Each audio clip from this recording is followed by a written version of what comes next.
All right, welcome back to more Mbsr. So I'm still on schedule, just barely. I haven't logged any informal practices yet, so I'm gonna do that. So I remember I did it while I was talking to ChatGPT. What was going on? I was curious if the AI knew about this. What did you notice while you were doing the breathing space?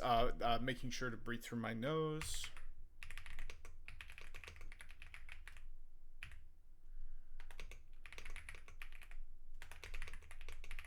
What did I notice after? I guess breathing was reset and a little better.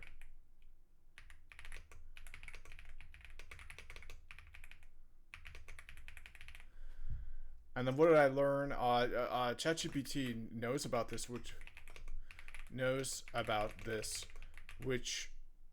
is awesome. Whenever I'm having a chat with it,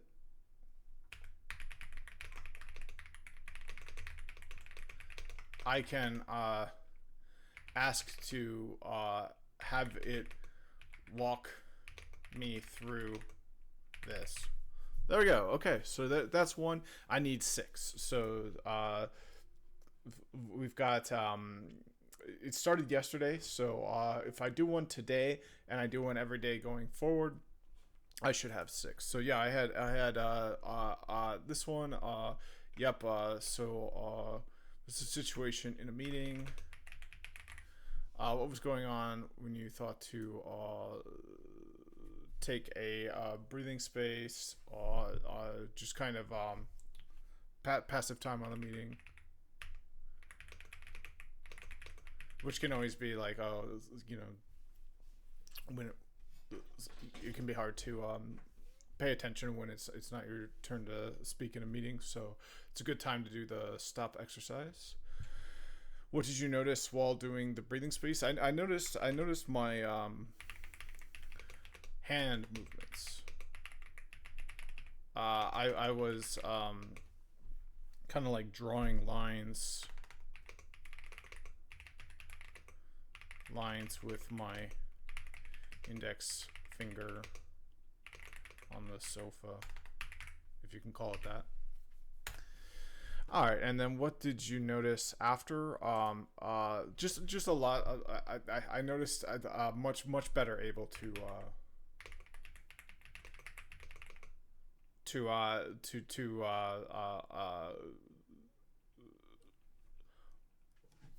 yeah, I think I was much better able to contribute when it was my turn. Was my turn to present and ask necessary questions. I think that did go a lot better. Taking that stop set me up to do that better. So what did I learn? I have a lot of unconscious hand movements. I'm just glad it's no longer. I'm just glad it's no longer nail biting. All right, so yeah, that was a good thing to notice. I wasn't biting my nails, although today is a little bit not the best. But yeah, nowhere near like it used to be. So there we go. So that's two. So I need more than that. So this is from a while ago. This is from today. So if I do one tomorrow, 1, 2, 3, 4 more, then I'll have 6. So that's good enough for now. All right. So the next step is the formal practice.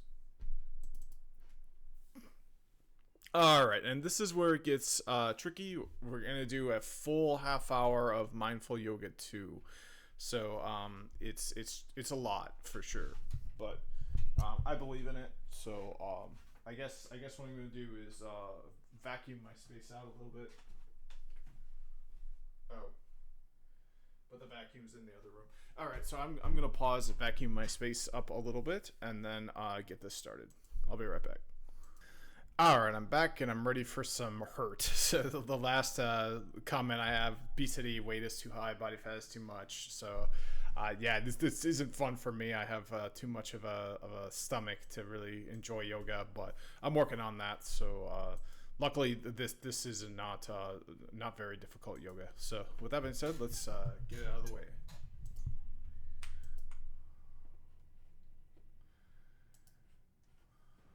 Hi, my name is Dr. Lynn Rossi, health psychologist for Healthy for Life. Welcome to the practice of yoga. While you may think yoga is just an exercise in strengthening and stretching the body, the essence of yoga is about calming the busy mind. For that to happen, I'll be reminding you to come back to your body and your breath throughout the practice, listening to the messages you receive from your body in order to find your version of each posture, finding your edge in each pose and knowing how long to hold it. Once you're in your version of the posture, inviting the breath to be deep and full in order to bring energy and vitality to the body. Being completely open to whatever you're experiencing in the moment, without judgment, without needing things to be any different than what they are. Jenny will be doing the chair modifications of each pose in case you need or want to do yoga from your chair. Finally, we always recommend that you check with your healthcare provider before starting a new practice of physical activity. So let's get started by lying flat on the floor in the corpse posture.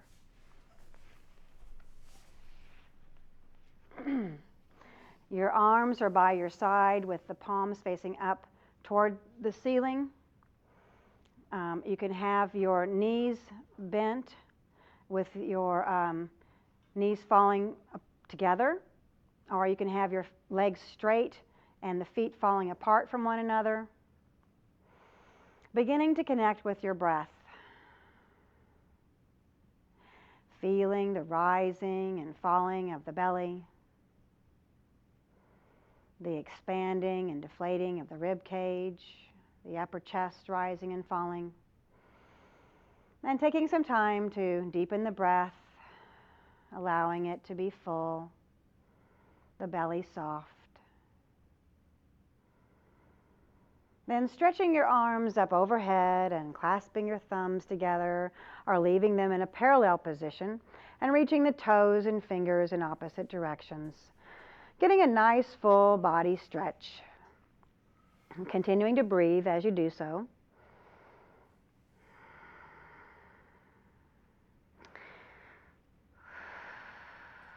And then releasing and bringing your arms back down to your sides and pausing here for a moment.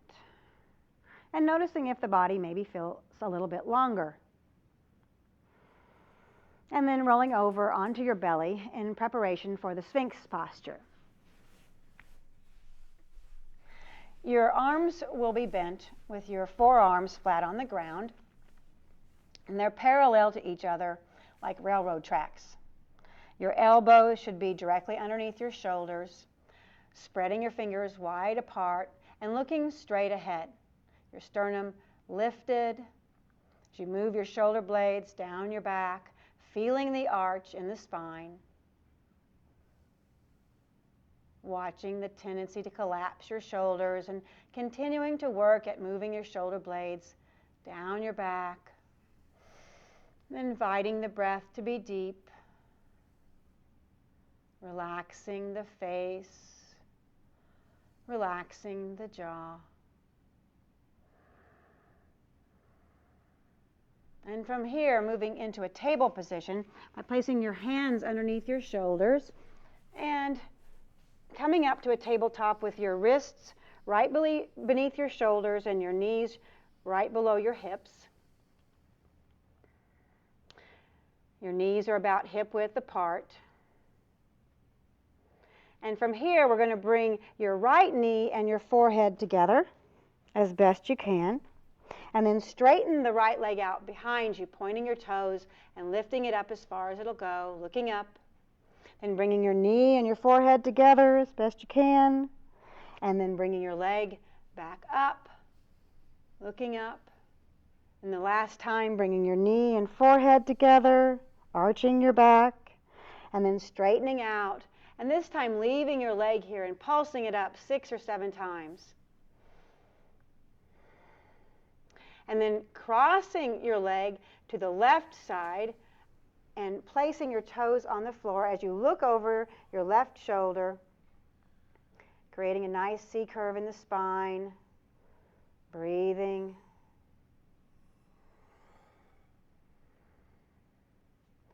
And then coming back to a neutral position, and we'll switch sides.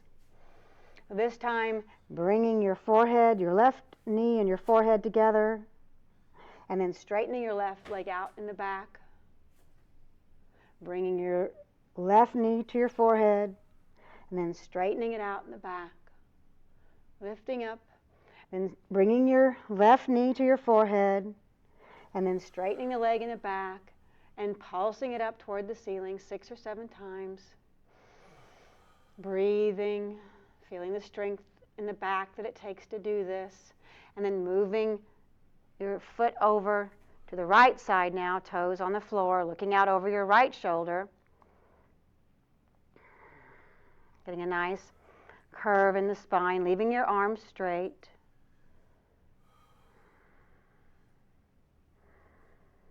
And then coming back into a neutral position. And then we're going to come into a sitting position with the soles of the feet together,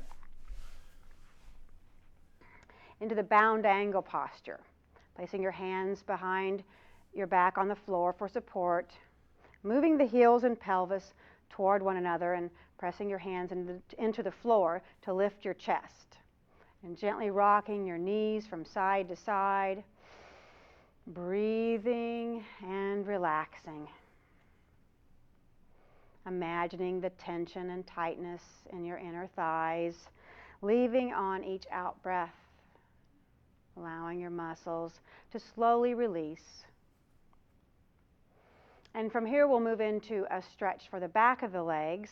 So you're going to start by straightening the right leg and leaving the sole of the left foot on the inside of the right thigh, and your right knee's pointed up toward the ceiling, sitting up nice and tall, and then just allowing the chest to fall out over the right leg, resting your hands on your leg wherever you end up, and your right toes will be pointed up towards the ceiling.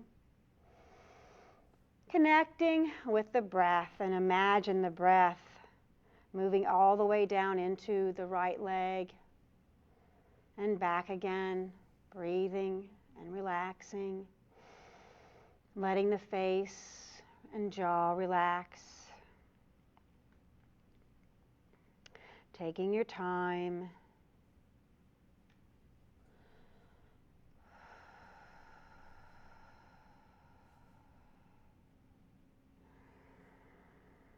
Nice long deep breaths in and out.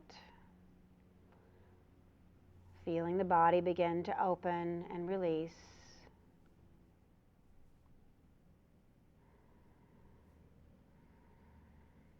And then sitting back up again and placing the sole of the left foot on the floor, okay, on the inside of your right thigh, bringing your left fingertips underneath your right leg and twisting to the right as you bring your right hand behind you and looking out behind you and breathing.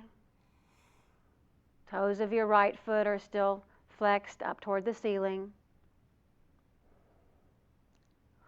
Even though it's a little more difficult to breathe in this position, taking some nice long deep breaths in and out.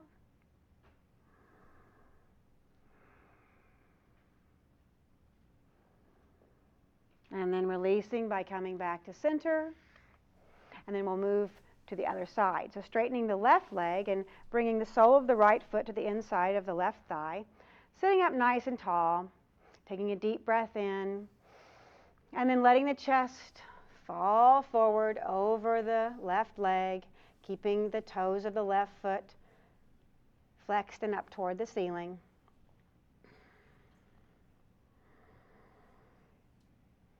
Giving your body time to open up and release.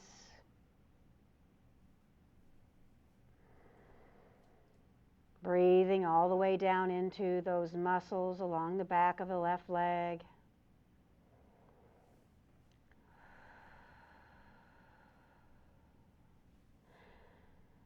Taking your time, letting the face and the jaw relax.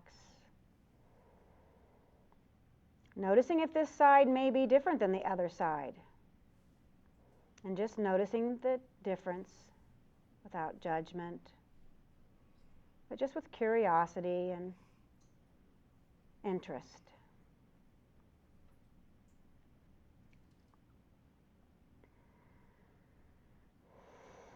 One more deep breath in and out, and then we'll sit back up and place the right foot on the floor, the right leg bent. Bring the fingertips of the right hand underneath your left leg, twisting to your left and looking out behind you over the left shoulder. If you want to get a deeper stretch, you can even kind of push that right elbow into the right leg. Twisting and breathing. Consciously taking some deep breaths in and out here. Your eyes can be open or closed.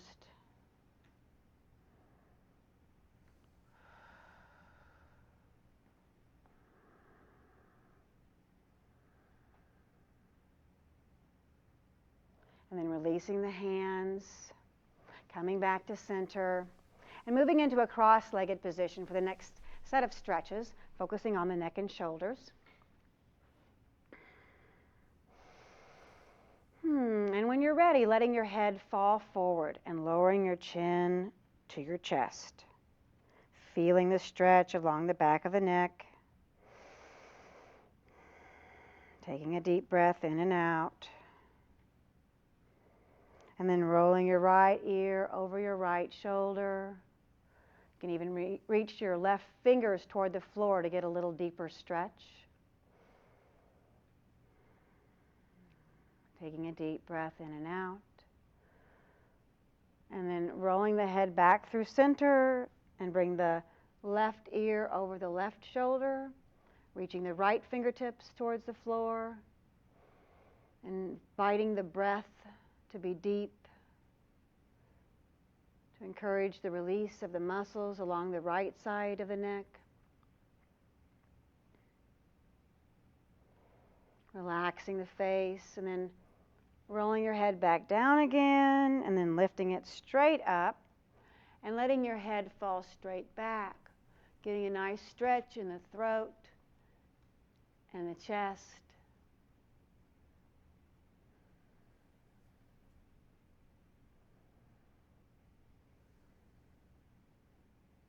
And then bringing your head back to center. And now clasping your hands in front of you, and then reversing the clasp and pushing the palms of your hands out as far as you can go. Taking a deep breath into the space between the shoulder blades, feeling the stretch, and then lifting the arms up overhead and pressing one palm and then the other up towards the ceiling.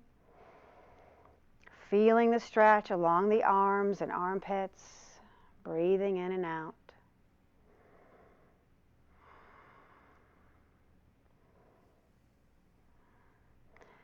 And then unclasping your hands and bringing your arms down and behind you, and clasping your hands behind your back, squeezing your shoulder blades together, opening up the chest, and feeling the stretch along the front of the body. Continuing to squeeze the shoulder blades together, and then lifting the hands up as far as they will go. You might just go a little bit further up, and feeling the blood and oxygen moving to the shoulder blades, a part of the body that gets sore and accumulates a lot of tension. And then unclasping your hands and coming back to center, just resting your hands on your knees, and we'll move into some side stretches. Placing the left hand on the floor beside you and reaching your right arm up toward the ceiling, taking a deep breath in and then reaching out over to the left. Getting a nice stretch along the right side of the body. Breathing, opening up the chest, relaxing your face, noticing if your attention goes someplace else once we've moved into a posture, and just bringing yourself back to the breath and the body. Then coming back up again and lowering the right arm to your side and closing your eyes if you feel comfortable. Noticing the sensations in the body. Noticing the difference between the right side and the left side. And then opening your eyes once more, and this time lifting your left arm up, breathing in as you reach your fingertips toward the ceiling. And on the out breath, leaning over to the right, reaching, breathing, feeling the stretch on the left side now, relaxing the face and jaw, letting the breath be deep and full.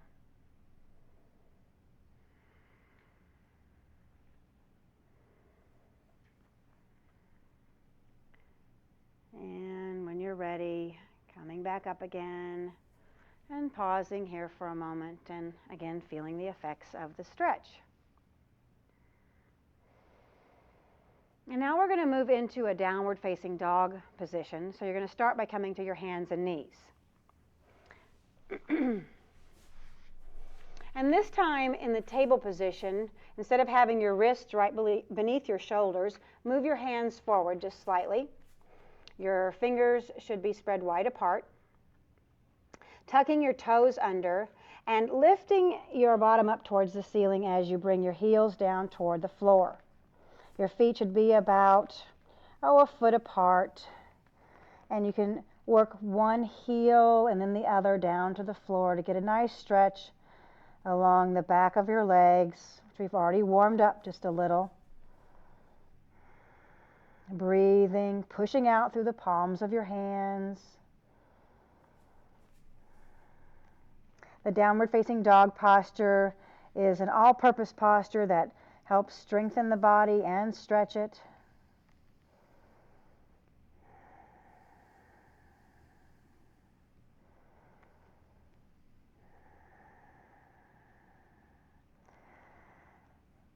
And then when you're ready, we're going to begin to walk our hands and our feet toward one another until you come into a forward hanging bend position. Your knees will be soft, your head will be relaxed and facing down.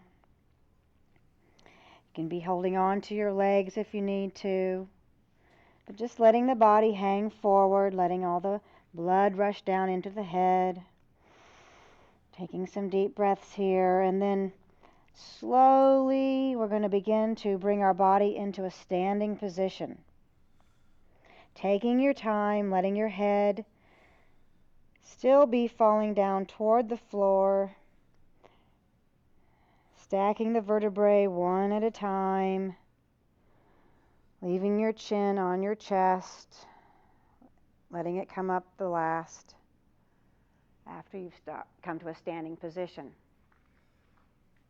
And then standing here for a moment in the mountain posture, looking at your feet so that you can position them about hip width apart. Your knees are going to be soft, your legs are engaged. Taking a deep breath in and letting your tailbone be slightly tucked, lifting your sternum up toward the ceiling. Bringing your shoulders up to your ears and then letting your shoulders just relax. Standing here in this mountain posture with your feet rooted into the floor and your head lifted up toward the ceiling. And then as you breathe in, lifting your arms up over your head. And as you breathe out, bringing your arms down and in front of you as you bend your knees into the chair. Arms parallel to the floor, knees bent, breathing. Then lowering the arms, straightening the legs as you breathe in, and lift your arms up overhead. As you breathe out, coming into the chair. Breathing.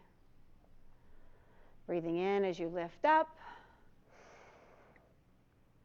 And breathing out as you come back into the chair and holding the chair for just a few breaths.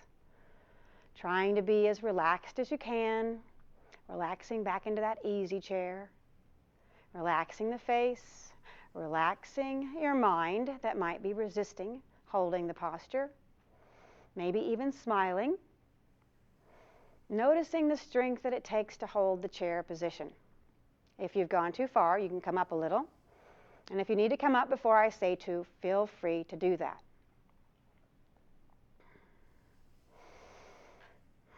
Feeling the fatigue in the legs, the strength that it takes to hold your arms up.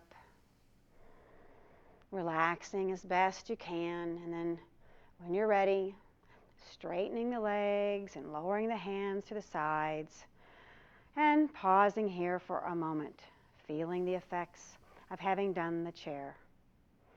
Your heart rate may be increased. There might be more warmth in the body.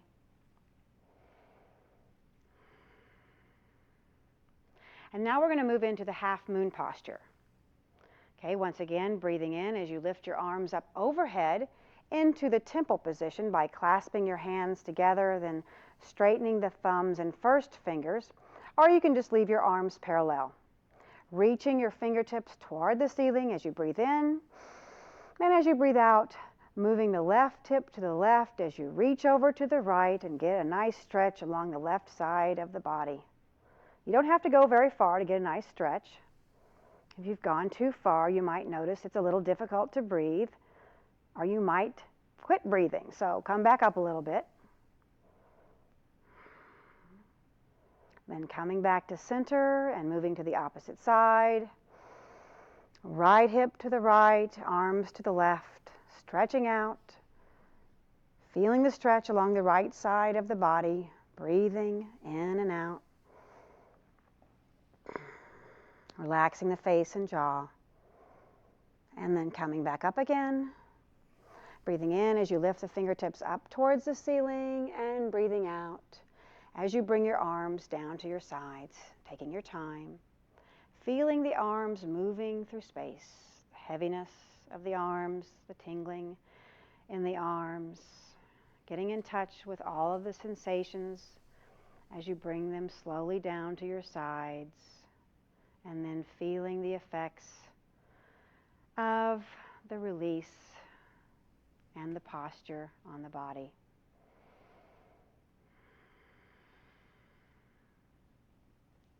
And now we'll be moving into a series of standing postures. We'll start by bringing the feet about 3 or 4 feet apart.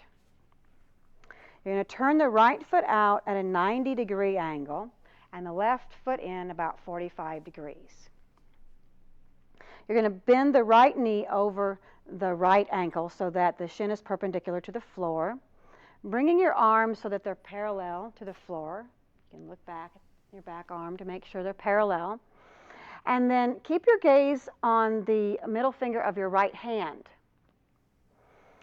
Once you're here, breathing nice and deep, making sure you're not leaning to the right, out over that right leg, but bringing your torso up so that it's perpendicular to the floor. Pressing the tailbone down toward the floor, relaxing the face and the jaw. Dwelling in the warrior 2 position. And now we'll move into the reversed warrior, and you'll simply shift the palm of your right hand so that's facing up toward the ceiling. And then windmilling your arms so that the left arm comes down, the left hand comes down to the left leg, and the right arm and hand are extended up toward the ceiling. Looking out over the palm of the right hand, if that's comfortable for you, making sure your left knee is still bent.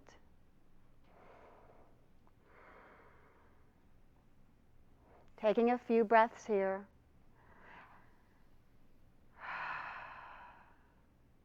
And then we'll move into the next position. So come back to warrior 2 briefly.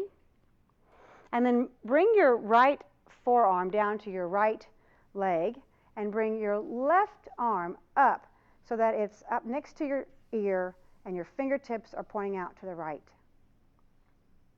You want to create a nice stretch from your left heel through your left fingertips, lengthening the entire left side of your body, trying to create as much length along the torso as possible, even on the right side, so you don't want to collapse into the torso. And breathing here in the side angle posture.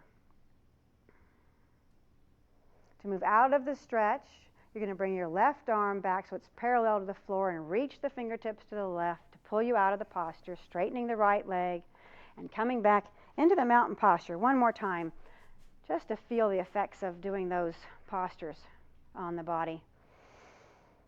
And now moving to the other side, bringing your feet 3 or 4 feet apart, turning the left foot out at a 90-degree angle and the right foot at 45, bending the left knee over the left ankle. Bring your arms up parallel to the floor and turning your head to the left and keeping your gaze on the middle finger of the left hand.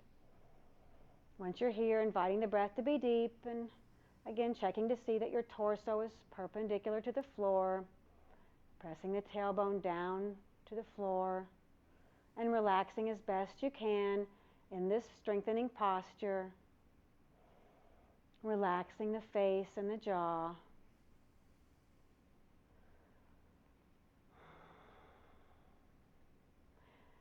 And then we'll move into the reverse warrior, shifting the palm of the left hand so it's facing up toward the ceiling. And then windmilling the arms, right hand down to the right leg, left hand up toward the ceiling, looking out over the left hand now. And breathing, relaxing the face and jaw.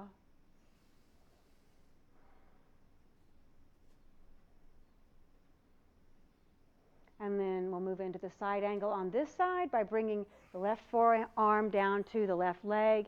Right arm stretches out overhead, reaching those fingertips out, creating that nice stretch along the entire right side of the body from your right heel to your fingertips.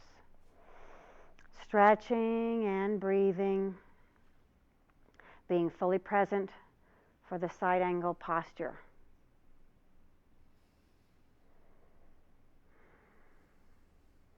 And again, to move out of the stretch, you'll bring your right arm back parallel, bring your fingers out to the right to pull you out of the posture, and then coming back into the mountain pose one more time. And you can close your eyes and let all of your attention come inside to the sensations of the body, letting the body relax from having done that series of strengthening postures. And now we're going to move into a posture called the tree. The tree is a balancing posture. Now the trick to doing balancing postures is to find one spot of attention on the floor in front of you or on the wall. And this gives you concentration by looking at one spot. We'll start by moving your weight over to your left foot, and then bringing the heel of your right foot to your ankle. You can leave your toes on the floor, and bringing the palms of your hands together in front of your chest in prayer position. If you think you might want to go to the next version of the tree, you can try bringing your sole to the calf of the left leg. Okay, here we go. Bringing your hands into prayer position. And you can also bring it up to the inside of your left thigh, taking your time to find your version of the posture today. Wherever you can manage to put the foot is fine. You don't want to put your foot over your knee because of risk of injury. You want to be able to balance and breathe in whatever version you choose. Keeping your gaze on one spot of attention. And when you're ready and balanced, you can stretch your arms up overhead into a V position or into temple if you'd like. Remembering to breathe, stretching up while at the same time feeling rooted and grounded like a tree.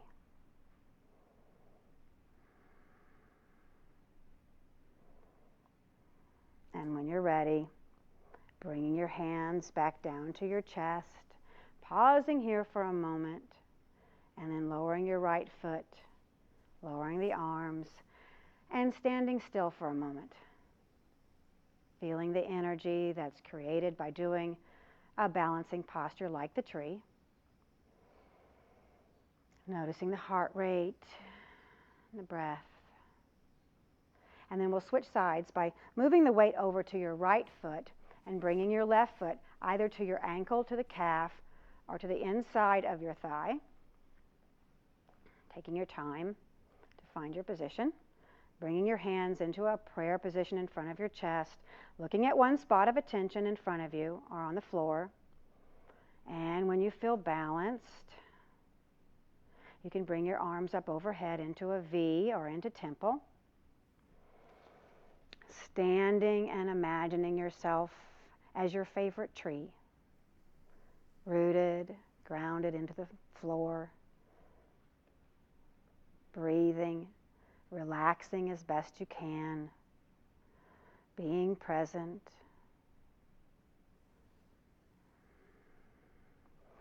Noticing if this side feels different than the other side. One side will often be easier than the other, and just noticing that without judgment.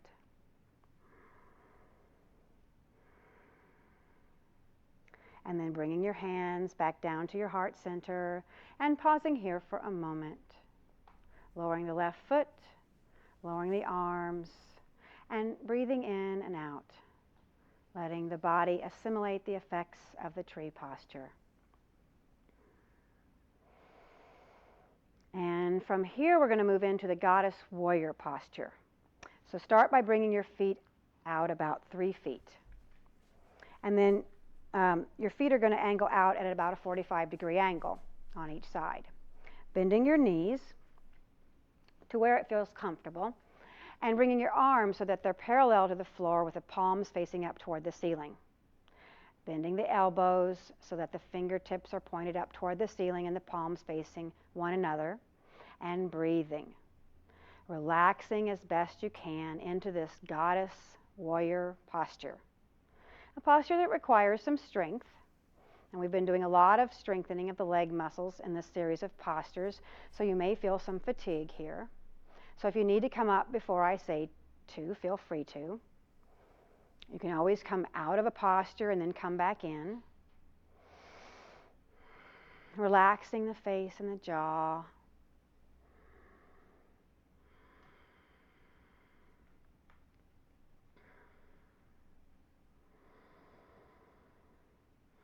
Nice, long, deep breaths in and out to help support you in this pose.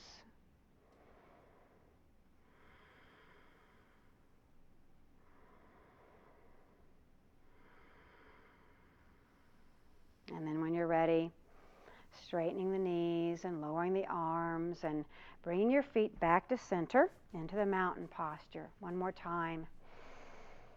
Taking a deep breath in and letting the body relax in this mountain posture. And now we're going to come back down onto the floor for one last forward bend called the turtle.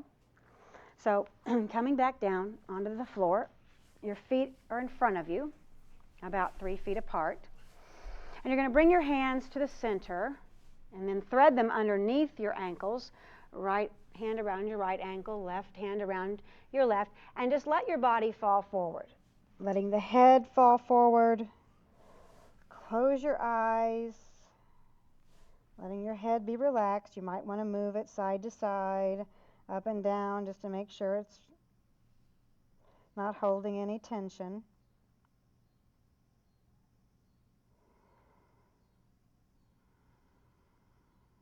Breathing in and out like a turtle in its shell, feeling the back arched. Feeling the release in the spine.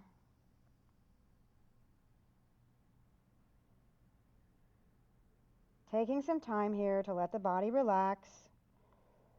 These forward bending postures are thought to be postures of surrender. So possibly thinking about something you might want to let go of.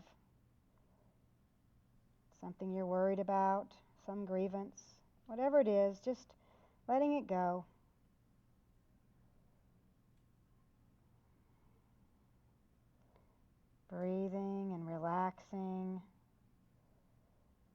Stretching out the spine.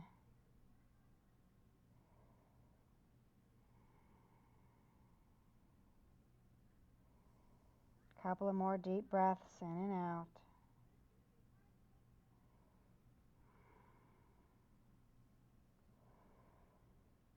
And then to move out of the posture, bring your hands back to center, palms facing down, to push yourself up slowly into a seated position. And then making your way down onto your back on the floor for the final posture, the corpse pose.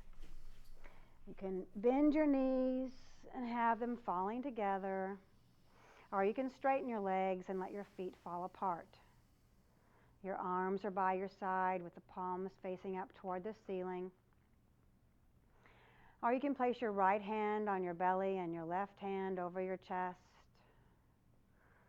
allowing your eyes to close and the body to just melt into the floor.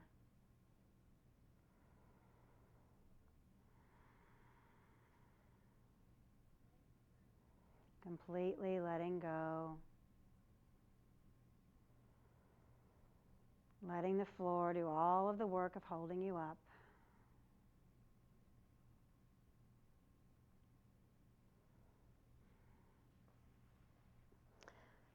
And now congratulating yourself for taking the time to nourish your body in this way. Feeling gratitude for the body, for all of the things that it does from moment to moment to keep you alive. And perhaps setting the intention to engage in this type of activity on a regular basis, honoring the body's need to move and stretch and breathe.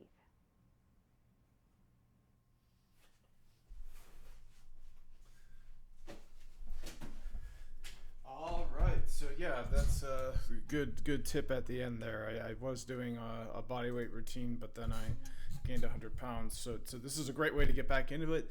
And I want to say one thing. Don't forget about the chair posture. And that's a reminder to myself, too, if I ever come back at this, doing it on a chair can make it a lot more doable. But luckily for now, I don't feel like I need to do that. So let me close this out by just leaving a few comments. So felt really good. Surprisingly good. Went by really fast.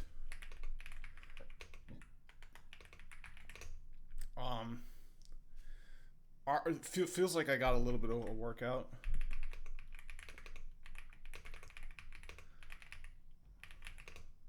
And good habit. So that's all there is. It's just leaving a few comments. Doesn't have to be perfect. Just whatever comes to mind. In just a few words. So it doesn't have to be a book, a paragraph. Doesn't have to be some brilliant insight. It's just a few words. All right. So that's it for the second round of Yoga 2. After that will be the sitting meditation tomorrow, which is on Thursday, and then Friday Yoga 2 again, which works perfect because before I became obese, when I was in the overweight BMI, I did Monday, Wednesday, and Friday really vigorous workouts. So starting light could be a good way to get back into them. So all right. So with that though, there's a lot more to get through. So I do think I want to knock off some more materials. Right. So let's get. So we've got. So we knocked off these. So next is Stress: Portrait of a Killer, a 7-minute special. So I'm gonna knock that off as well. I want to make a big chunk in it. I've got at least another 45 minutes here.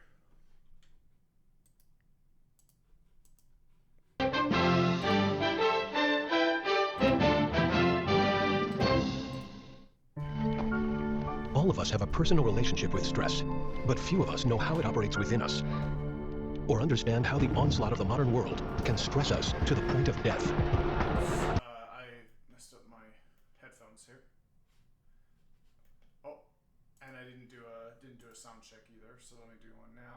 should be quieter. Yep, and then this should be okay. Perfect. The modern world can stress us to the point of death. Few may still know what we can do about it.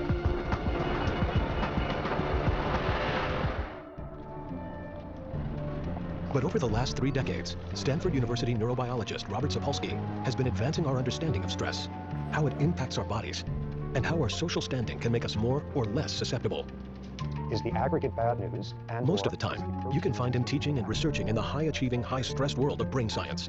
paper is this huge contrast between classical. But that's only part of his story. For a few weeks every year or so, Sapolsky shifts his lab to a place more than 9,000 miles away, on the plains of the Masai Mara Reserve in Kenya, East Africa.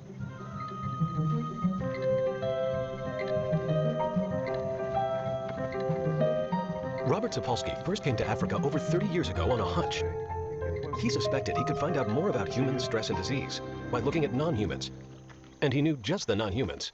You live in a place like this, you're a baboon, and you only have to spend about 3 hours a day getting your calories. And if you only have to work 3 hours a day, you got 9 hours of free time every day to devote to making somebody else just miserable. They're not being stressed by lions chasing them all the time. They're being stressed by each other. They're being stressed by social and psychological tumult invented by their own species. They're a perfect model for westernized stress-related disease. To determine just what toll stress was taking on their bodies, Sapolsky wanted to look inside these wild baboons at the cellular level for the very first time. To do this, he would have to take their blood in the most unassuming way. Basically, what you're trying to do is anesthetize a baboon without him knowing it's coming. Because you don't want to have any of this anticipatory stress, so you can't just get in your Jeep and chase the baboon up and down the field for 3 hours, and finally, when he's winded, dart him with an anesthetic. Now, the big advantages of a blowgun are that it's pretty much silent, and it hasn't a whole lot in the way of moving parts, but the big drawback is it doesn't go very far. So what you spend just a bizarre amount of time doing is trying to figure out how to look nonchalant around a baboon. Got him? Time. Okay, he is wobbling now. Okay, whoop, here he goes. From each baboon blood sample, Robert measured levels of hormones central to the stress response. Well, to make sense of what's happening in your body, you've got these 2 hormones that are the workhorses of the whole stress response. One of them, we all know, adrenaline, American version epinephrine. The other is a less-known hormone called glucocorticoids. It comes out of the adrenal gland along with adrenaline, and these are the 2 backbones of the stress response. That stress response and those 2 hormones are critical to our survival. Because what stress is about is somebody is very intent on eating you, or you are very intent on eating somebody, and there's an immediate crisis going on. When you run for your life, basics are all that matter. Lungs work overtime to pump mammoth quantities of oxygen into the bloodstream. The heart races to pump that oxygen throughout the body, so muscles respond instantly. You need your blood pressure up to deliver that energy. You need to turn off anything that's not essential. Growth, reproduction, you run for your life. This is no time to ovulate, tissue repair, all that sort of thing. Do it later if there is a later. When the zebra escapes, its stress response shuts down. But human beings can't seem to find their off switch. We turn on the exact same stress response for purely psychological states, thinking about the ozone layer, the taxes coming up, mortality, 30-year mortgages. We turn on the same stress response, and the key difference there is we're not doing it for a real physiological reason, and we're doing it nonstop. By not turning off the stress response when reacting to life's traffic jams, we wallow in a corrosive bath of hormones. Even though it's not life or death, we hyperventilate, our hearts pound, muscles tense. Ironically, after a while, the stress response is more damaging than the stressor itself, because the stressor is some psychological nonsense that you're falling for. No zebra on Earth running for its life would understand why fear of speaking in public would cause you to secrete the same hormones that it's doing at that point to save its life. Stress is the body's way of rising to a challenge, whether the challenge is life-threatening, trivial, or fun. You get the right amount of stress, and we call it stimulation. The goal in life isn't to get rid of stress. The goal in life is to have the right type of stress, because when it's the right type, we love it. We jump out of our seats to experience it. We pay good money to get stressed that way. It tends to be a moderate stressor. You've got a stressor that's transient. It's not for nothing roller coaster rides are not 3 weeks long. And most of all, what they're about is you relinquish a little bit of control in a setting that overall feels safe.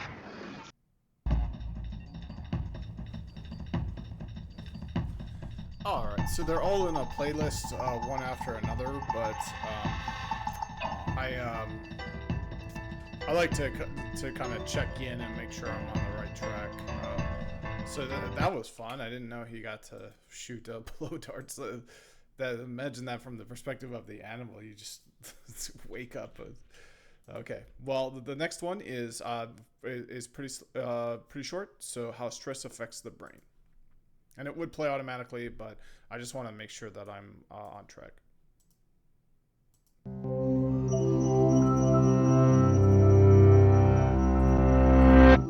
Are you sleeping restlessly, feeling irritable or moody, forgetting little things, and feeling overwhelmed and isolated? Don't worry, we've all been there. You're probably just stressed out. Stress isn't always a bad thing. It can be handy for a burst of extra energy and focus, like when you're playing a competitive sport or have to speak in public. But when it's continuous, the kind most of us face day in and day out, it actually begins to change your brain. Chronic stress, like being overworked or having arguments at home, can affect brain size, its structure, and how it functions, right down to the level of your genes. Stress begins with something called the hypothalamus pituitary adrenal axis, a series of interactions between endocrine glands in the brain and on the kidney, which controls your body's reaction to stress. When your brain detects a stressful situation, your HPA axis is instantly activated and releases a hormone called cortisol, which primes your body for instant action. But high levels of cortisol over long periods of time wreak havoc on your brain. For example, chronic stress increases the activity level and number of neural connections in the amygdala, your brain's fear center. And as levels of cortisol rise, electric signals in your hippocampus, the part of the brain associated with learning, memories, and stress control, deteriorate. The hippocampus also inhibits the activity of the HPA axis, so when it weakens, so does your ability to control your stress. That's not all though. Cortisol can literally cause your brain to shrink in size. Too much of it results in the loss of synaptic connections between neurons and the shrinking of your prefrontal cortex, the part of your brain that regulates behaviors like concentration, decision-making, judgment, and social interaction. It also leads to fewer new brain cells being made in the hippocampus. This means chronic stress might make it harder for you to learn and remember things, and also set the stage for more serious mental problems like depression and eventually Alzheimer's disease. The effects of stress may filter right down to your brain's DNA. An experiment showed that the amount of nurturing a mother rat provides its newborn baby plays a part in determining how that baby responds to stress later in life. The pups of nurturing moms turned out less sensitive to stress because their brains developed more cortisol receptors, which stick to cortisol and dampen the stress response. The pups of negligent moms had the opposite outcome, and so became more sensitive to stress throughout life. These are considered epigenetic changes, meaning that they affect which genes are expressed without directly changing the genetic code. And these changes can be reversed if the moms are swapped. But there's a surprising result. The epigenetic changes caused by one single mother rat were passed down to many generations of rats after her. In other words, the results of these actions were inheritable. It's not all bad news though. There are many ways to reverse what cortisol does to your stressed brain. The most powerful weapons are exercise and meditation, which involves breathing deeply and being aware and focused on your surroundings. Both of these activities decrease your stress and increase the size of the hippocampus, thereby improving your memory. So don't feel defeated by the pressures of daily life. Get in control of your stress before it takes control of you.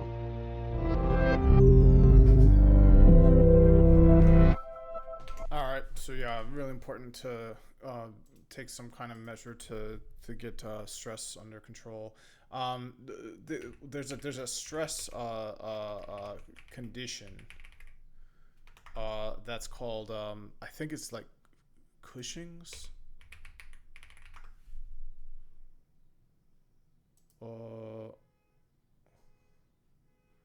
Yeah, so there's actually a rare hormonal disorder that occurs when the body is exposed to high levels of cortisol, which is produced in response to stress for a long time. So it can cause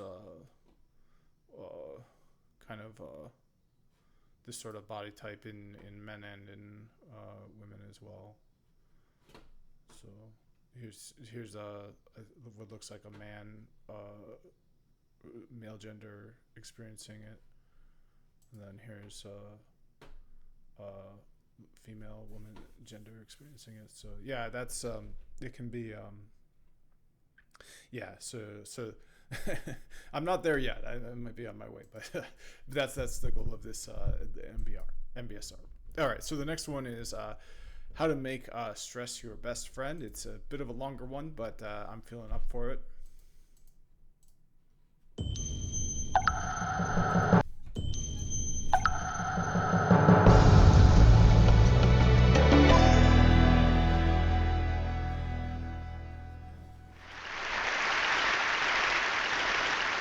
I have a confession to make. But first, I want you to make a little confession to me. In the past year, I want you to just raise your hand if you've experienced relatively little stress stress? Anyone? How about a moderate amount of stress? Who's experienced a lot of stress? Yeah, me too. But that is not my confession. My confession is this. I'm a health psychologist, and my mission is to help people be happier and healthier. But I fear that something I've been teaching for the last 10 years is doing more harm than good, and it has to do with stress. For years, I've been telling people stress makes you sick. It increases the risk of everything from the common cold to cardiovascular disease. Basically, I've turned stress into the enemy. But I've changed my mind about stress, and today, I want to change yours. Let me start with the study that made me rethink my whole approach to stress. This study tracked 30,000 adults in the United States for 8 years, and they started by asking people, how much stress have you experienced in the last year? They also asked, do you believe that stress is harmful for your health? And then they used public death records to find out who died. Okay, some bad news first. People who experienced a lot of stress in the previous year had a 43% increased risk of dying. But that was only true for the people who also believed that stress is harmful for your health.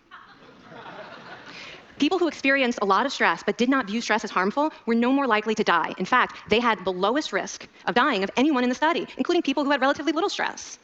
Now, the researchers estimated that over the 8 years they were tracking deaths, 182,000 Americans died prematurely, not from stress, but from the belief that stress is bad for you. That is over 20,000 deaths a year. Now, if that estimate is correct, that would make believing stress is bad for you the 15th largest cause of death in the United States last year, killing more people than skin cancer, HIV, AIDS, and homicide. You can see why the study freaked me out. Here I've been spending so much energy telling people stress is bad for your health. So this study got me wondering, can changing how you think about stress make you healthier? And here the science says yes. When you change your mind about stress, you can change your body's response to stress. Now, to explain how this works, I want you all to pretend that you are participants in a study designed to stress you out. It's called the social stress test. You come into the laboratory, and you're told you have to give a 5-minute impromptu speech on your personal weaknesses to a panel of expert evaluators sitting right in front of you. And to make sure you feel the pressure, there are bright lights and a camera in your face, kind of like this. And the evaluators have been trained to give you discouraging nonverbal feedback, like this.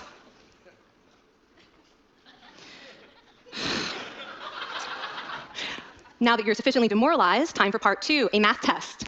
And unbeknownst to you, the experimenter has been trained to harass you during it. Now, we're going to all do this together. It's going to be fun. For me. Okay. I want you all to count backwards from 996 in increments of 7. You're going to do this out loud as fast as you can, starting with 996. Go. Go faster. Faster, please. You're going too slow. Stop, stop, stop, stop. That guy made a mistake. We're going to have to start all over again. You're not very good at this, are you? Okay, so you get the idea. Now, if you were actually in this study, you'd probably be a little stressed out. Your heart might be pounding. You might be breathing faster, maybe breaking out into a sweat. And normally, we interpret these physical changes as anxiety or signs that we aren't coping very well with the pressure. But what if you viewed them instead as signs that your body was energized, was preparing you to meet this challenge? Now, that is exactly what participants were told in a study conducted at Harvard University. Before they went through the social stress test, they were taught to rethink their stress response as helpful. That pounding heart is preparing you for action. If you're breathing faster, it's no problem. It's getting more oxygen to your brain. And participants who learned to view the stress response as helpful for their performance, well, they were less stressed out, less anxious, more confident. But the most fascinating finding to me was how their physical stress response changed. Now, in a typical stress response, your heart rate goes up and your blood vessels constrict like this. And this is one of the reasons that chronic stress is sometimes associated with cardiovascular disease. It's not really healthy to be in this state all the time. But in the study, when participants viewed their stress response as helpful, their blood vessels stayed relaxed like this. Their heart was still pounding, but this is a much healthier cardiovascular profile. It actually looks a lot like what happens in moments of joy and courage. Over a lifetime of stressful experiences, this one biological change could be the difference between a stress-induced heart attack at age 50 and living well into your 90s. And this is really what the new science of stress reveals, that how you think about stress matters. So my goal as a health psychologist has changed. I no longer want to get rid of your stress. I want to make you better at stress. And we just did a little intervention. If you raised your hand and said you'd had a lot of stress in the last year, we could have saved your life. Because hopefully the next time your heart is pounding from stress, you're going to remember this talk, and you're going to think to yourself, this is my body helping me rise to this challenge.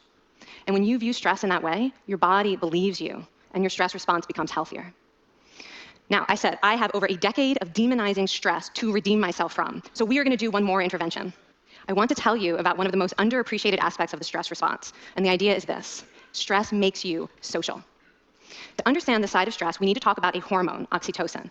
And I know, oxytocin has already gotten as much hype as a hormone can get. It even has its own cute nickname, the cuddle hormone, because it's released when you hug someone. But this is a very small part of what oxytocin is involved in. Oxytocin is a neurohormone. It fine-tunes your brain's social instincts. It primes you to do things that strengthen close relationships. Oxytocin makes you crave physical contact with your friends and family. It enhances your empathy. It even makes you more willing to help and support the people you care about. Some people have even suggested we should snort oxytocin to become more compassionate and caring. But here's what most people don't understand about oxytocin. It's a stress hormone. Your pituitary gland pumps this stuff out as part of the stress response. It's as much a part of your stress response as the adrenaline that makes your heart pound. And when oxytocin is released in the stress response, it is motivating you to seek support. Your biological stress response is nudging you to tell someone how you feel instead of bottling it up. Your stress response wants to make sure you notice when someone else in your life is struggling so that you can support each other. When life is difficult, your stress response wants you to be surrounded by people who care about you. Okay, so how is knowing this side of stress going to make you healthier? Well, oxytocin doesn't only act on your brain, it also acts on your body. And one of its main roles in your body is to protect your cardiovascular system from the effects of stress. It's a natural anti-inflammatory. It also helps your blood vessels stay relaxed during stress. But my favorite effect on the body is actually on the heart. Your heart has receptors for this hormone. And oxytocin helps heart cells regenerate and heal from any stress-induced damage. This stress hormone strengthens your heart. And the cool thing is that all of these physical benefits of oxytocin are enhanced by social contact and social support. So when you reach out to others under stress, either to seek support or to help someone else, you release more of this hormone, your stress response becomes healthier, and you actually recover faster from stress. I find this amazing that your stress response has a built-in mechanism for stress resilience. And that mechanism is human connection. I want to finish by telling you about one more study. And listen up, because this study could also save a life. This study tracked about 1,000 adults in the United States, and they ranged in age from 34 to 93. And they started the study by asking, how much stress have you experienced in the last year? They also asked, how much time have you spent helping out friends, neighbors, people in your community? And then they used public records for the next 5 years to find out who died. Okay, so the bad news first. For every major stressful life experience, like financial difficulties or family crisis, that increased the risk of dying by 30%. But, and I hope you are expecting a but by now, but that wasn't true for everyone.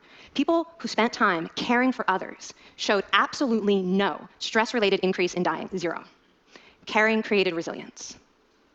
And so we see once again that the harmful effects of stress on your health are not inevitable. How you think and how you act can transform your experience of stress. When you choose to view your stress response as helpful, you create the biology of courage. And when you choose to connect with others under stress, you can create resilience. Now, I wouldn't necessarily ask for more stressful experiences in my life, but this science has given me a whole new appreciation for stress. Stress gives us access to our hearts. The compassionate heart that finds joy and meaning in connecting with others. And yes, your pounding physical heart working so hard to give you strength and energy. And when you choose to view stress in this way, you're not just getting better at stress, you're actually making a pretty profound statement. You're saying that you can trust yourself to handle life's challenges. And you're remembering that you don't have to face them alone. Thank you. Thank you. I mean, this is kind of amazing what you're telling us. It seems amazing to me that a belief about stress can make so much difference to someone's life expectancy. How would that extend to advice? Like if someone's making a lifestyle choice between, say, a stressful job and a non-stressful job, does it matter that which way they go, that it's equally wise to go for the stressful job so long as you believe that you can handle it in some sense? Yeah, and one thing we know for certain is that chasing meaning is better for your health than trying to avoid discomfort. And so I would say that's really the best way to make decisions, is go after what it is that creates meaning in your life, and then trust yourself to handle the stress that follows. Thank you so much, Kelly. Thank you. That's pretty cool.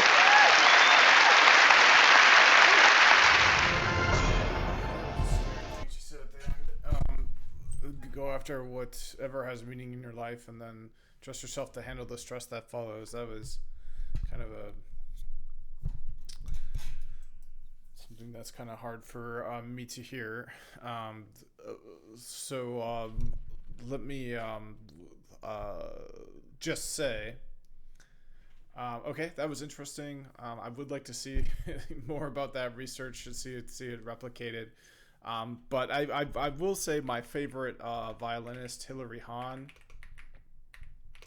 uh, gave a video about how she handles stage fright, and her response was basically that it's like, why wouldn't you want to have performance nerves? You know, you're releasing all these chemicals, your heart's beating, like you know, it's like you want to be, you know, amped up on edge, you know, at your best. You want to be hyper focused, you want to be hyper locked in, like you're giving a big performance. So like she handles nerves by like almost thinking of it as if she, it's like an energy drink, or she like, you know, pumped up some, you know, she's like ate the Mario mushroom or something, you know.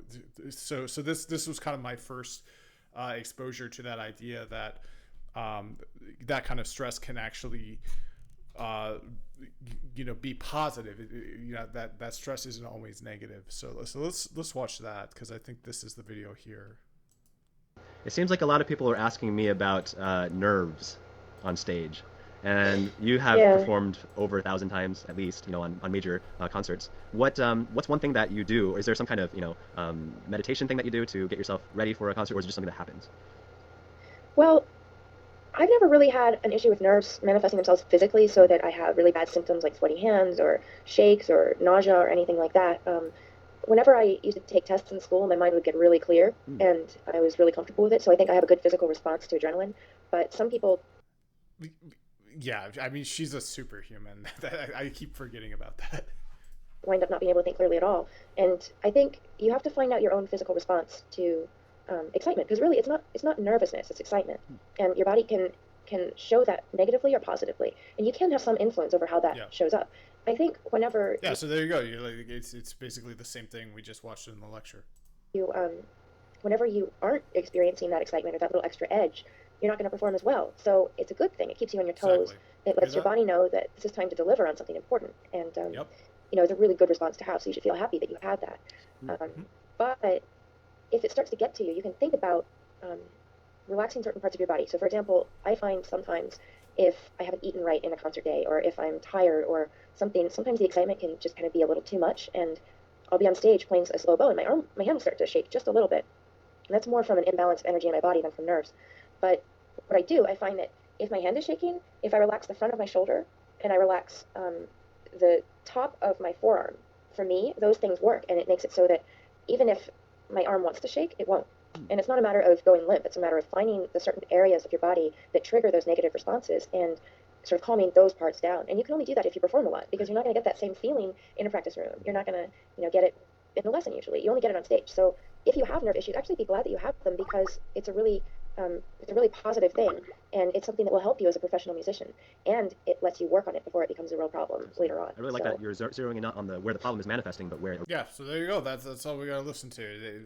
You heard it put to use by violinist Hilary Hahn. That same concept that stress is not always bad, and sometimes it's important actually, because it you know, it's like a natural, all natural, like Red Bull energy drink. You know, you just get it for free as a result of your circumstances. So, all right. So now we did do we did do a reading on Stop, but I don't think we did. Yeah, so we did the reading on Stop, but we didn't do the video. So let's close out all the videos in this, and then that will be the end of this video. Program is brought to you by Emory University.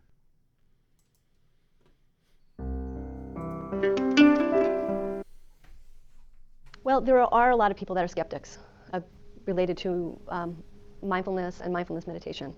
And there are people who aren't skeptics who actually say, I'm just way too busy. I can't do this. I cannot think of adding one more thing to my life. And the reality is, it just takes a moment to be mindful. Oftentimes, people are drawn to this because they realize their lives are out of control, and they're not living their lives in a way that brings them satisfaction and meaning and a sense of mastery of their everyday life. So a lot of people who come, say for example, to the mindfulness-based stress reduction program are drawn to it because they realize what they're doing is not working. I can encourage you to use a simple acronym to get started, and it's the STOP acronym, S-T-O-P. So the S means literally stop. Just stop and pause. Just stop what you're doing, stop what you're thinking about, and just sort of catch yourself and say, okay, stop. T is take a breath mindfully. Take a breath mindfully. Take a deep, slow breath mindfully. O is observe or notice what's actually happening with you right now, including your body sensations, what you're thinking about, what emotions are running through you right now. Are you angry? Are you sad? Are you frustrated? Body sensations include, is your heart racing? Are you breathing shallowly? Are you in pain, discomfort?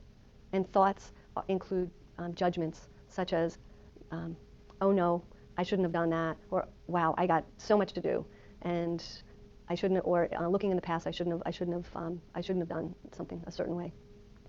So O is observing and noticing body sensations, thoughts, emotions, okay? Because we're on autopilot. We don't know what's actually even happening. We don't know that our crazy lives are affecting the way we're feeling, the way our bodies are feeling. And then P is, after you do that, P is proceed. And it's proceed with awareness and kindness. And it's kindness for yourself and it's kindness for others. S-T-O-P, just stop. And literally, that takes seconds. You can do that in less than 10 seconds. You can sprinkle your day with that. I was 100% not mindfully aware. My mind was completely off in the weeds during that. For some reason, I find it hard to yeah, I mean, this is you know, it's so simple that I feel like sometimes I don't need to hear more. It's just stop, take a breath, observe, proceed. So it doesn't have to be overcomplicated. With that being said, let's watch a 12-minute video on it. So it doesn't work to pretend you're not angry, but it does work to realize that it's your experience, and it's relative to what you experience is going on right at that moment. And the way you know it is not just, oh, I'm angry. And there's some utility in looking at it a different way. That's something I learned from Ann Weiser Cornell and something called focusing. That when there's an emotion, a mistake we make with it is to identify with the emotion. So I'm angry, Lauren said something, and I find some anger. I'm trying hard not to say I'm angry because that's the point. Because when I say I'm angry, that says it is solid, it is pervasive, and it's all of me, right? Just think about the language, I am angry. There's nothing else, I am angry. Ann Weiser Cornell suggests a different way to frame it. She says, when you have that experience, see what happens if you say to yourself, I'm noticing something in me that is angry. I'm noticing something in me that's angry. That doesn't deny the anger, it's there, but it recognizes that you are more than this emotion of anger. There are other things going on. And you are actually bigger than the anger that's going on. But it's important to notice it. So when I get angry, often my muscles will tense and my stomach will kind of clench up, and there'll be that kind of a feeling. And if you try to make that go away, that doesn't work. Because now you've got not only the feelings that are going on and the frustration, but then you want to make it go away, which is another layer of one that makes it, actually sets it, almost makes it more solid. So it's important to notice how it affects you. So you can take a moment, and we're going to talk a little bit later about this, but it's good to talk about it now. So something happens that makes you frustrated or angry. Intellectually, if you're with your child or a loved one, you don't want to take it out on them.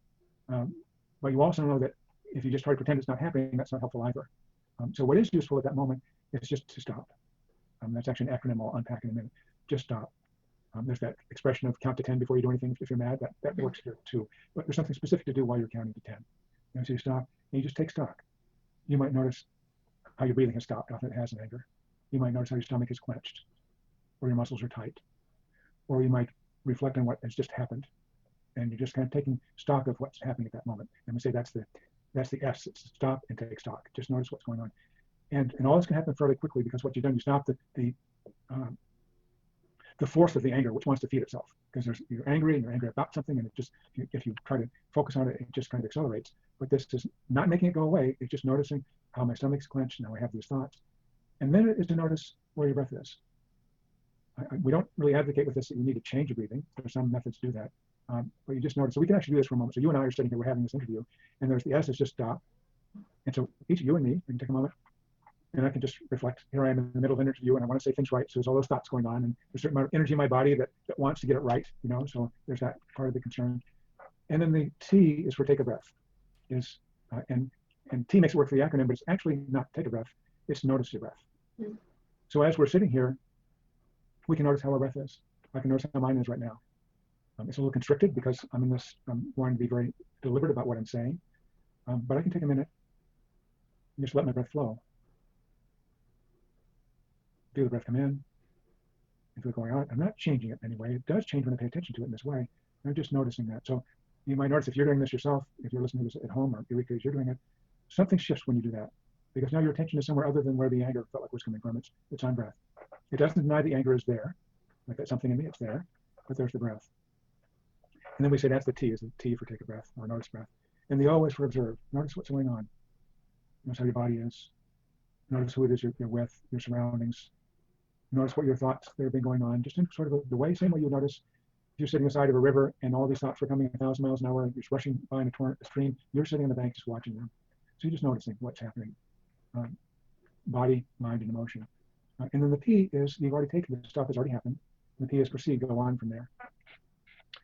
And that moment where you're picking things back up, you'll most likely be in a different place than you were at the beginning of the process, just because you've created that pause. And it wasn't by pushing it away, and it wasn't by accelerating the feeling. It was by acknowledging it, but resting in a certain place that already was working and restful, which is your breath. An example I use sometimes is I've just been introduced to this concept. It was years ago when I had my computer company, and I was on my way to a retreat. My retreat. I was leading a retreat with my employees, and I was driving to where the retreat was going to be. And I'd never been to this location before where we're going to hold the retreat. And I got lost. It's a city that's right next to our town. And my instructions were, I had one of those instructions that says turn right at this intersection, turn left at that one. And I'd already gotten off the beaten path. I had no idea how to get there from my instructions. And I was driving along, and I had the sense it was sort of in this direction. No, my directions told me it was in this direction. So this is the path I had to take. I knew once I got off that road, I'd never be able to get back because it was long and windy. And there was construction going on right there. There was a big construction sign, and this road is do not enter. The road is blocked. But it was not really all the way across the road. It was just sort of right in the middle of the road, and construction works were working. And I saw right in front of me a Volkswagen Bug go up over the sidewalk, past the construction, and continue on. And so I thought that was a pretty good idea. So I was going to try to do the same thing. And I'm driving up, and I'm just about to drive onto the sidewalk, and this 250-pound construction guy, hard hat, stands in front of my car, arms to his side, and he says, "What the F do you think you're doing? Can't you read? What's wrong with you? What's wrong with you people?" And he came over my window, and he started yelling at me through the open window. And I remembered this. It was a different form of it, but it's still to stop.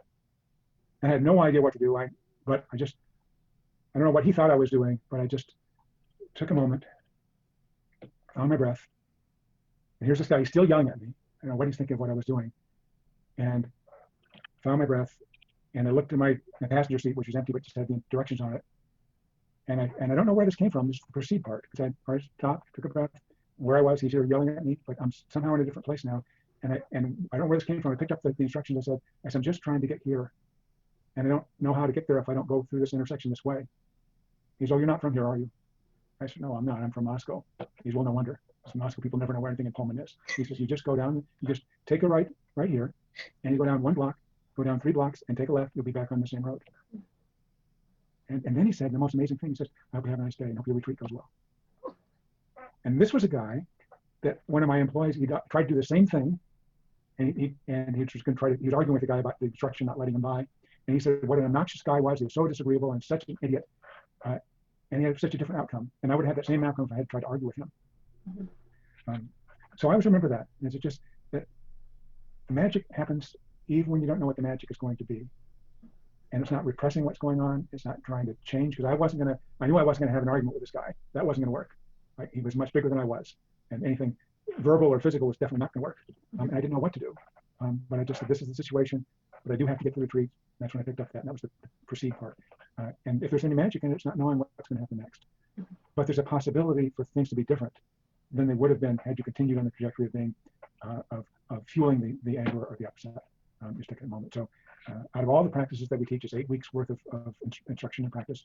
When people tell me what it is they got that was most helpful that they remember, often it's that. It's just that simple thing. You don't need 8 weeks to learn that. It's just knowing it's possible to stop. Pay attention to just what's going on in the body. Take or find a breath. And then see what happens next. You know, it's likely to be different than if you're still trying to change or fuel the anger or the upset. Yeah, thank you so much for sharing that story. It's kind of funny. It was really funny for me.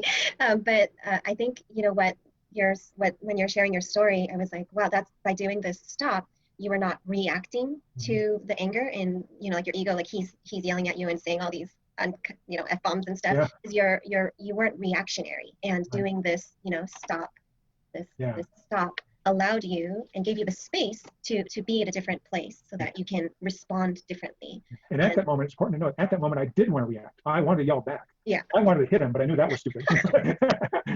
But I didn't want to yell back. I wanted to argue and explain why I was doing what, but I didn't immediately, because if I had done it at that moment, if I had taken that same paper and says, look, here's my instructions, and I don't know how to get there, it would have been fueled by anger, and that would have gotten more anger from him. Mm-hmm. But by doing stop, something shifted, But there was that moment I did want to react. I wanted to yell back, or I wanted to say it's not my fault. I wanted to say I wanted him to understand. I didn't want him to be yelling at me anymore. So it's important to recognize it doesn't happen immediately, but something magic happens if you do just stop and find your breath.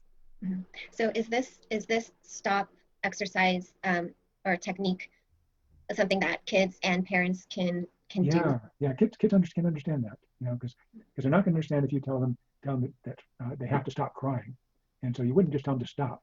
You could just say at that moment, well, if they're crying as a child, you're just going to hold them. That's all you're going to do. But if they're saying you find that they're upset with something, somebody you can have a conversation with, so they're not an infant anymore, and for them, the nonverbal is best, just holding them. And actually, verbally, you're going to do the same thing, but verbally, not just with emotions. So if you have a child or a teenager or somebody's really angry or really upset at you or somebody else, actually teaching it when that happens is not going to be very helpful, because if I had, in the middle of that, if I hadn't had experience with the stop method, with this construction worker yelling at me, wouldn't have worked, because I didn't have any practice with it. So with a child, you can at another time, at that time, or another time, you say, we can just try, I want you to try something with me. It's something that I've learned is there's a way when, at times you get really upset with things, and of course they can think of times. There's something that we can do together that might be helpful. And it has to do with just taking a breath, which sounds odd that can help, but it's just, you just stop and take a breath. And so we can experiment, you and the child, with what it means to take a breath. I mean, what does it even mean to take a breath? How do you even know you're breathing? If you close your eyes, you probably know you're breathing, right? And they say, yeah, of course. And you say, so as you're laying there, sitting there, just seeing where you can find your breath. It could be your tummy, which your tummy will move when you breathe. Pay attention. It could be your chest, or it could be the movement of air through your throat or your nostrils.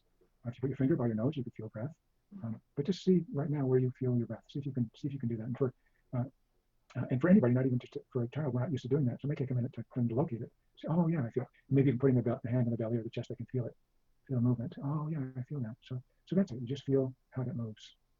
Feel how it moves, and it can almost turn into kind of a meditation with them. And sometimes when I begin a meditation with the group, I'll do it the same way. You can notice your breath and just let it be the way it is. You're not trying to make it go faster or slower, but just noticing. There's the breath and breath. And if you're with the other person, your child, you can notice how the breathing is. So now you can feel that breath come in. You feel how it turns around, it goes around. You can experiment with that a little bit, and just that much, just 2 or 3 minutes, something will shift in them as they pay attention that way. And you can practice this with them together. And after they learn how to do this a little bit, you can suggest that those times when things get really tense and really difficult and they're frustrated with something, it's possible for them to do this. It's kind of like, it's like them putting up a stop sign to whatever's going on. Something's happening they don't like. They're saying, they're not trying to make somebody stop, but they're just saying, let's halt the process right now that's going on and bring attention. We don't have a lot of control over what we're experiencing, but we have a fair amount of control about where we're experiencing it. So if something is out here, it's happening, and stop, we bring our attention back to ourselves, our body, so we can move it there. And there's breath. And breath through here. Then you can notice what's going on and then see where you are from there. So it's kind of a very long explanation, but for a child, it can be interesting for them to discover there's a way for them to notice their own breath in that way, eyes closed or open. And that's a way for them, when things feel like they're getting out of control, out of hand, they're not trying to force it not to be out of control, not to change the situation, but just to bring attention to somewhere where something is happening naturally and smoothly. Yeah. I really liked that you suggested to practice this not in the moment of chaos, but as you said, if you practice it, before bedtime or things like that, so they understand this process. When there's that moment of chaos or meltdown, it could be like, hey, remember the stop exercise, and then so they're already aware. Yeah, but even more important than what you're going to do with them is to do it yourself.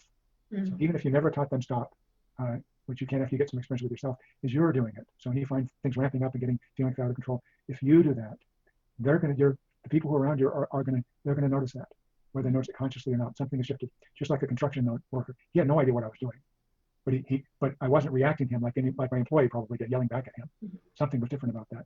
There's a story that Thich Nhat Hanh tells when he was still in Vietnam and people were trying to leave Vietnam on really unstable boats, And usually they'd be packed so many people to a boat that it was actually dangerous for them to go travel by boat, because it's usually a small boat with too many people on it for safety.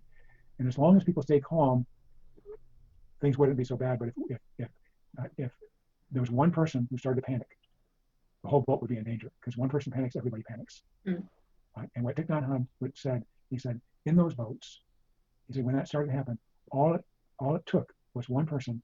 It takes one person to start a panic. If one person is calm in that situation, there's a possibility for the whole boat to calm down, because you're going to look to this one person is calm, and it'll settle them down just by their seeing that person, experiencing the person. So as a parent, if you're with somebody who's just having a meltdown, and there's nothing you can think to do that's going to solve that meltdown, often there isn't. You can work with yourself, and you can not react to that meltdown with more anxiety and more wild energy, and just take that breath. And it's likely to happen that whoever you're with, they're going to notice something has shifted a little bit just because of you. So I always say to people, when you first learn mindfulness, don't in the beginning try to teach anybody else how to do it. You can do that with a little bit of practice, but the most important intervention you can possibly make with somebody else who's angry or with a situation that you're in is to yourself bring mindfulness in. I sometimes tell therapists who want to use mindfulness, I want to use this, I want to teach people mindfulness. I say, well, first, the most important intervention is to use it yourself. So when you work with a client, you are mindful of your interaction, of their interaction, and this, like that definition I mentioned before, with curiosity and kindness, so that you are not the emotion that's happening, but you're bigger than that. And you're doing that will shift things in a way that's fundamental to anything you might teach them.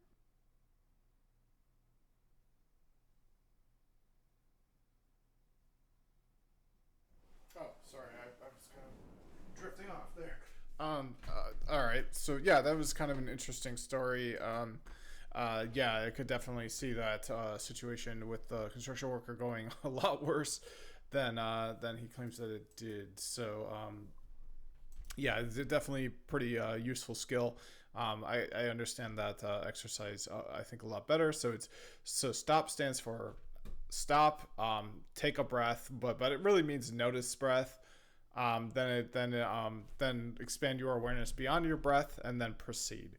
And it doesn't necessarily mean, if you're angry, amped up, it doesn't necessarily mean to change that. It just means to observe it and then to be able to proceed, because as we learn, stress can be a good thing. Like if you're going to go out and give it a performance, you want to be a bit amped up, you want to be more engaged than you would if you were just going to play by yourself in your living room. Like you want to be more you want those like hormones flowing, you want to be pumped up, you want to be ready for the performance. So stress can be a good thing, because it can do that. So all right, so that's it for all the videos. So next video that I'm making on this, I'll do more formal and informal practices, and then I'll do I'll try to get all the readings done. So with that, that's the end of the video. Thanks for watching. See you in the next one.